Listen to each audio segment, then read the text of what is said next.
The Raptors lose to the San Antonio Spurs, 122-99. Welcome to Raptors Tonight, live from Real Sports. I'm Randy Urban, joined by Jack Armstrong, Leo Rautins, and Jevohn Shepherd. Well, guys, Victor Wembanyama up close and very, very personal. 27 points, 14 rebounds, 10 blocks, 5 assists, Jevohn. Raptors had no answer for him. What jumped out to you while watching him play? Well, he's going to be the best player in the league in the next 4 years. I think a big part of that is we underestimate how much he impacts the game on both ends of the floor. And a lot of that is he takes up so much space, right? In 2 strides, he's down the court. You know, in 1 rotation, he's blocking a shot. And, you know, his impact on the defensive end, I think he had 10 blocks tonight. Yeah. And a lot of shot blockers usually are in rotation, but he's blocking those one-on-one matchups. It keeps them in play, too. And keeps them in play. So, you know, his how fluid he is as a scorer, he's going to be big time. He's going to be really good. I think, you know what people really don't understand? These guys coming over from Europe. Luka Doncic was playing at the highest level you can play before he came to the NBA, from the time he was 16. This kid's been doing the same thing. So they just know how to play, right? Pressure's not a big deal. There's a maturity. They understand how to play. Look at how fluid he is, how he understands the game, when to shoot, when to pass, putting the ball on the floor. You know, he's a special talent. He really is. It's amazing. Look how many times he read a double team on the flight of the ball and then moved it in rotation. And then you play him off of the ball and pick and roll, and there's no defense. When you throw the ball above the shot clock, you can't coach defense there. So he's a threat at all levels of the floor. This was your first time seeing him live in person? Yeah, Valentine's Day is 2 days from now, but I'm in love. I mean, the guy, oh my goodness. You know, I mentioned this, I was with Leo before on doing a Sports Center hit, and you know, scouts always use the term, guy jumps out at you. Yeah. That guy jumps out at you. Like, and you guys described beautifully what he does. He does everything. I mean, he's a guy that will probably have multiple quadruple doubles in his career. Yeah. Points, rebounds, blocks, and assists. He can impact winning in so many ways, and seems like a fun guy to play with. Tries to play the game hard.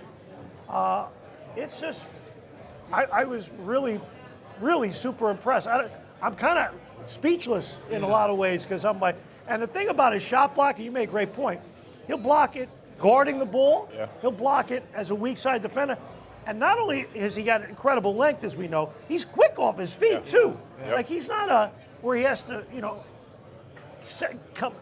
uncoil, and he's a boom, right off his, so like, man. Yeah. Wow. It's funny, I walked into where I usually watch the game, and for a split second I forgot who we were playing, because I was like, why are all the phones out? I was like, oh yeah, Victor's lining up to take the jump ball. There was a very anticipatory feeling in the arena tonight, Jevohn. It didn't feel like a regular Monday night. No, it didn't feel like a regular Monday. It didn't feel like a regular game. It didn't feel like you're, you know, 2 of the bottom teams in the league.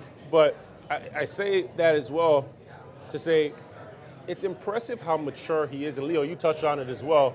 Him played in Europe and played in France at that, which is one of the most athletic leagues, one of the most physical leagues. So him adapting to the NBA, you know, is a slight learning curve. I would say he would feel the same as Doncic. It's easier because there's more room and less physicality. But just seeing everybody, like he's become a spectacle. He's the circus. Everybody has their phones out and wants a picture, wants this, wants that from Wemby, and he's just so locked in, right? None of that phases him. That level of maturity is how you take leaps, how you take bounds in your game. You know, it's interesting you guys are talking about coming over from Europe. The game over there is more physical than it is here. Way more. Yeah. So people say, how's a guy going to handle the rigors of playing in the NBA? He's gotten his you-know-what kicked over there physically. Here, it's like... And there's congestion, right? It's like the NCAA game. You could put players that can't play in your way. In Europe, there's no rules defensively, so you have big physical bodies that could just congest the lane, right? He doesn't have that here. You can't stay in a lane. You can't sit there, so he's got freedom. Doncic has freedom. Jokic has freedom. It really makes the game easier for these guys. You think about it, when he's playing in Europe, to your point as well, there's no 3 in the key, right? So he's picking, like, now you're San Antonio using him as a 5, a conventional 5. used to picking, rolling, and getting bumped or getting tagged by, the help side, the defender in the key. Now he's setting screens and rolling to the basket. That paint is wide open. Nobody there. There's nobody there, right? And so at his size 8-foot wingspan, you're throwing it above the rim. You're throwing it to him in a short roll. No, and he can make plays. He's making plays out of it. And it's interesting what Greg Popovich is doing. He's played him at the 4, played him at the 5. Let him handle the ball. Let him handle. They're trying to figure out kind of who he is, and they're giving him plenty of room to let him show them, because they got decisions they have to make in terms of their roster building. Yeah. And man, oh man, you put some talented guys around him. If you're a talented player, no state income tax. Yeah. That'd be a place, if you want to win, that'd be a place you'd want to team up with a guy like Jack, Sam Mitchell and I were having this discussion about Rookie of the Years. Chet Holmgren's having a really good year at OKC. But look at the difference of who they're playing with. Yeah. And this is the question we asked. Imagine if you put Wemby on OKC. Wow, that's a good point. Now, if you brought Chet to San Antonio, you put Wemby on OKC, that team might be playing in the NBA Finals. That's a good point. That's the impact he could have with the players like that. So it's a pretty interesting. It's a realization of just how good he is. Yeah. Even though he's playing in this environment he is right now. Did you guys, either of you, play in France? I finished my last 2 years in France. And I played 2 seasons there. Did it really feel different than some of the other leagues? At the time, this is going back a few years for me. 2 or 3 years. Every country. Just 2 or 3. Just 2. A cool 2. So it used to be you had 2 foreigners on a team in Europe. Yeah. Which has completely changed now, right? Well, we had 5. Right. But in France, every team had the French colonies. Yeah. So you had a lot of African players, right? And like you'd walk in a locker room, you used to like walk in, hey, what's up? And you go, no, bonjour, ça va? You go, whoa, what's going on, right? So it was a whole different environment, and you had a whole bunch of athletes, and there was a lot of Americans that naturalized easily in France. So you were always playing against teams that were full of foreign guys, right, and very athletic. France, to me, is the most athletic league in the NBA and in Europe. Without a doubt. Right, hands down. So, like, I played in Lyon and down in Orthez, 2 really good teams, and I loved it. It was really good. Yeah. So earlier this season, Jack, we saw John Morant make a move and have a really exciting finish over Victor. Obviously, it takes a special kind of talent to be able to do that. But when you think about the strongest or the best way to finish with a guy like that under the net, what do you do? What is the best way? And do you think the Raptors just didn't do that tonight? I think early on he had success blocking shots, and I think they got tentative then, taking the ball in there. They took the ball in the paint to kind of lure San Antonio to them, and then they kicked the ball out. They didn't shoot the ball well from 3. But I personally think that he changed how they played. And, you got to do something about that. Yeah. But just the Raptors didn't play with force tonight. I mean, you're at home. Look, everyone was excited to see Victor tonight, but nobody expected this result. I mean, you can lose, you can win, 50-50. We all know that, but nobody expected this result. Well, two things happened tonight, right? The team didn't play with effort, one, and then secondly, I think they got caught up in the matchup with Wemby as opposed to playing the game and making reads because, he finished with 10 blocks, but how many of those were the offense just driving into Wemby under the basket, right? There was one play early on where I thought Gary Trent Jr. had the ball in transition. He had Wemby on the perimeter, and RJ got an attack at the rim. That's when you have an opportunity to attack when he's on the perimeter. But if Wemby's under the basket, I'm not attacking him, right? Those are you're playing into his strengths. Pull up, get it up high in the glass, or there was a game earlier this year where Raptors were playing Milwaukee. Scotty Barnes went into Giannis, right, and like knocked Giannis on his keister, right, went up, laid it in.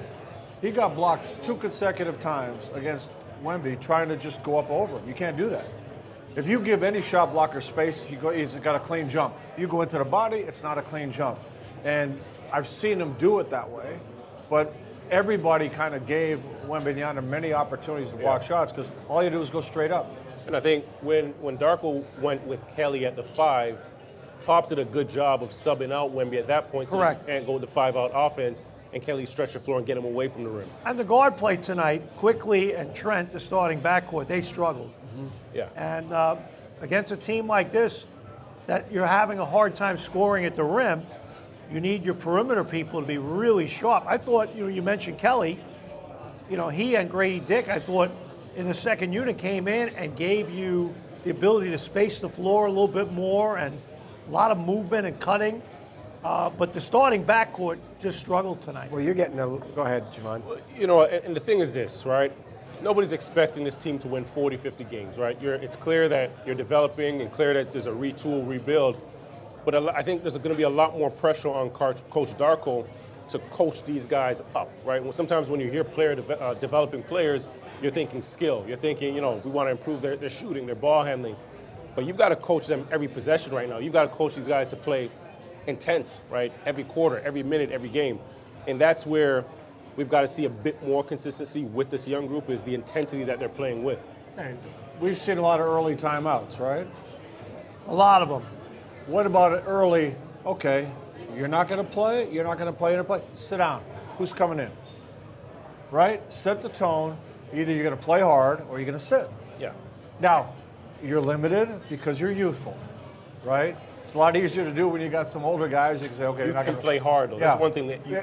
Exactly. If you can't play hard, then that's the best thing you can bring to the table. And it's interesting, the next game is the last game before All-Star break. And as we all know, that game before All-Star, the game after All-Star, a lot of it's focused. Yeah. And tonight looked like one of those games, and you're not even at All-Star break yet. You're playing Indiana, Pascal Siakam's return. They got beat tonight by Charlotte. So, fired up. if you're Rick Carlisle, you're like, hey, man, this is unacceptable. Yeah. If you're Darko tomorrow, going through practice, watching film, I'm sure that theme is going to be there too. So you're going to have your hands full Wednesday night. Can't go to the beach till that game is over. Play the game.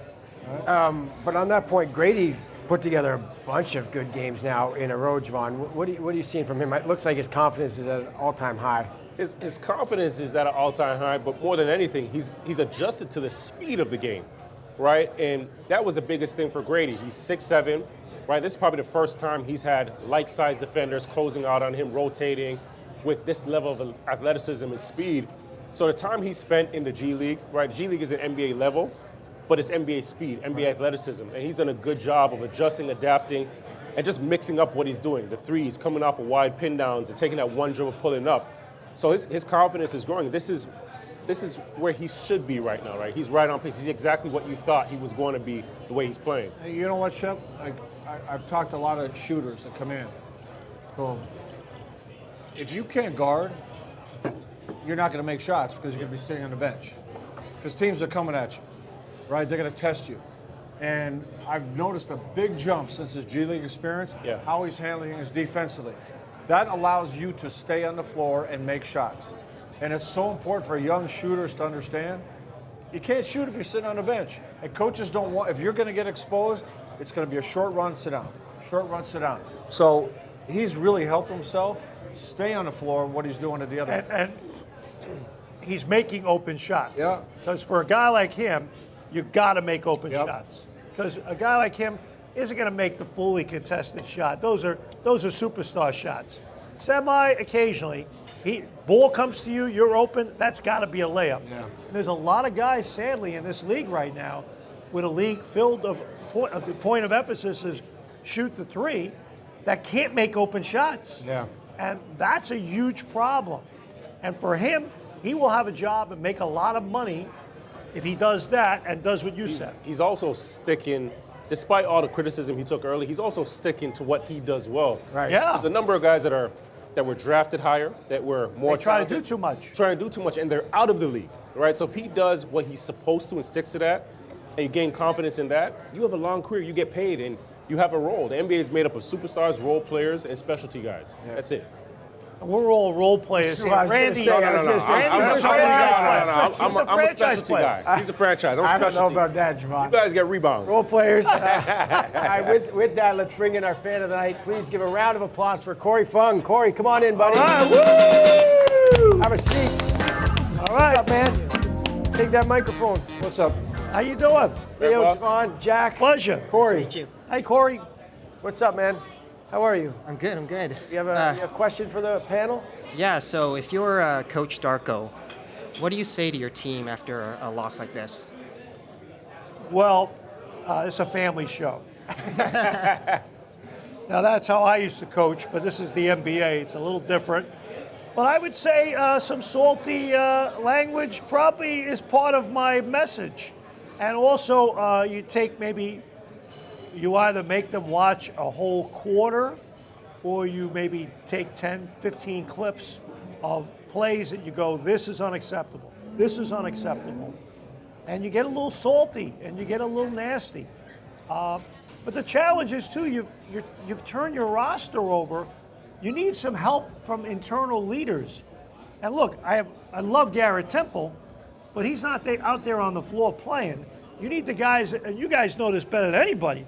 You need the guys that are out there on the floor actually playing to be the guys saying, hey, coach, we got this. Hey, fellas, this is blank and blank, blank, blank, blank, blank. You know what I'm saying? In a game like this, to go along with those blanks, you have to learn, right? And the first challenge is, Coach Darko has to look at his assistant coaches and challenge them, right? Because they've got to get 2 or 3 players, each one of them, and really hone in and get those players better, right? We got to take a deep dive into film. This is the NBA.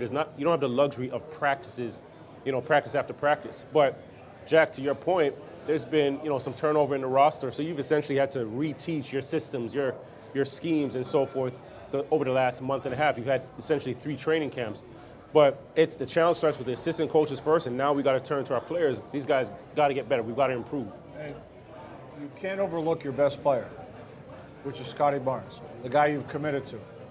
And if it's me, I want to show him what he can't do as the best player. You can't complain about a call and not get back on D. You can't, things like that not only hurt you and who you want to become, but hurt your team. You got to be the guy that you're playing through no calls, play through, sprint back on D, start again. And I want to show him all those things that take him from being this guy to this guy, because we need you here. And everybody's watching him. Your teammates are watching him. So, and it's a lot of pressure for a young guy. Well, he's an all-star now. But he's an all-star, but you can't think you're an all-star. You got to think how am I a leader on my team? Okay? And again, it's really important when you're a young guy to be taught how to lead the right way. And to Leo's point, to be a multiple-time all-star, your team can't have nights like this, because you won't get to another All-Star game. The Raptors as good as your stats if there weren't are. reserves, he wouldn't have been in because they didn't have enough wins, right? So, you got to become a bad, you know what I'm talking about. He's a young guy. He's a young guy, and that's all part of the learning and the growing, and that's going to be a big thing. You ready? Speaking of big things, you ready to spin and shoot for a prize? Oh, we love it. Here we go. Corey, let's go. Let's make the walk. If you don't make it, we're going to break it down and come at you hard. Come on, Corey, let's do the walk. Let's do the walk. The walk. Here we go. It's not the walk of shame. Don't worry. There's a couple of things, I'm not going to lie to you, that are on there that we do not have. So if you what's going on? Don't tell me the Leo, tickets, Randy. I'm sorry. No, the tickets are there. Give it a good spin. If you win the tickets, he's going to buy them off you. He needs them. That is not true. What do we got? Hoodie, belt bag ball, t-shirt, backpack. All right, backpack's good. I got the same one. All right, but you got to shoot for it. That's good. Randy doesn't like the backpack. Yeah. There's a line around here. It's imaginary today. Nice to be the host. Yeah. There you go. All right, Corey, here we go. All right, you got a backpack. Here's a backpack. Oh. You have a shout out to anybody watching at home? Yeah, shout out to my family. Okay. And to my wife. All right. Expecting a baby, so. Nice. Congratulations. You put the baby in the backpack. Yeah, exactly. With it open. Thank you, man. Big hand for Corey, everybody. All right, Thank Corey. you, Congratulations. Good job. Well done. Randy, I got a question for you. What do you got? So we've discussed the ticket situation. Always at have a length. question. No. And it is an issue, by the way. Yeah, it's an issue. Second thing is I've noticed all the T-shirts Yeah. are smalls. And I've noticed the scarves That's are not true. all designer women's scarves. Is there a reason that everything's catered to the female audience with you? That is not true. Lee. I'm just- That is a large hoodie over there. No, okay? no, And I've that's- seen that's you And wear our when whole you take TV off. crew is in on it. Yeah, like they're they all know laughing. what Leo's saying is Your fact. brother's going, yeah, you got him. I've seen you wear that scarf. No. Something very similar Okay, at your all right. spot. All right, let's do a little overtime. Kyle Lowry signs with Philadelphia. Jevohn, big thing or a little thing? I think it's a big thing, right? Because that group right there, they've never gotten out of the second round of the playoffs. Embiid's never done it, right? So now you're getting a guy that has championship experience, and now he's going home. So naturally, you're going to want it a little more. You're going to play a little harder for that group. I think he'll be, exceptional mentor for a guy like Maxey as well. Is he going to play? Is he gonna And get some respectfully, look, Patrick Beverley goes to Milwaukee, and now you bring Kyle Lowry in. His voice and the respect in that room that every one of those other guys have for him, particularly Embiid and Tobias Harris, because they were on that team that got beat by Kyle in 2019. They're like, yo, man, this guy, listen to what he says. And not only what he says, Kyle, he's going to get compete you like in check. crazy. Yep. He's not the player he once was, but he's the same competitor that he's always been. So, two factors. One, Nick Nurse is there, who knows him intimately, right, and understands Kyle. But Kyle's impact is going to be basically tied into Embiid, right? If there's no Embiid, yeah, Kyle's still a positive impact. If Embiid is there for the postseason, Kyle could have a huge impact. Does he play? You think he gets minutes? Like, does he? Yeah, he'll get minutes. It'll be, but also Did Miami. Pat Beverley get minutes? Yeah. He's a better player than Pat Beverley. Yeah. Hey, Not even a but question. in Miami, did he get more minutes in the postseason? Yeah. That's who he is. We have on All-Star Weekend, we have Steph Curry going against WNBA guard Sabrina Ionescu in a special three-point challenge. We all know about this. Who do you guys like? Because this is going around the internet right now. Well, I'm not on the internet. I'll just say this. What I like is the fact, a lot of guys shy away from stuff. I think it's awesome that Steph Curry does this because I think it's great for the game. It's just growing the game, the WNBA, college basketball, you name it. I give him credit because a lot of guys wouldn't do it. A lot of guys don't even go to dunk contests. You know why? Because if you lose, it hurts your brand. Yeah. Steph, I agree with you 100%. The fact that he's doing it for the game. And you know what? There's a chance he could lose. Yeah. But you know what? It's a good He's not chance. afraid of that. He's not worried yeah. about his brand. He's confident. He's not insecure. Yeah, you talk about confidence. Ionescu said she'll shoot with the NBA ball. She'll shoot from the NBA three-point line. Her swag is through the roof. Her confidence is through the roof. The pressure's on Steph. It's not on her. Yeah. So I might lean with her on this one. I might lean with her. So you got her, who you got? Hey, I wouldn't want to shoot against either one of them. So You're going, I'm going with Steph. yeah?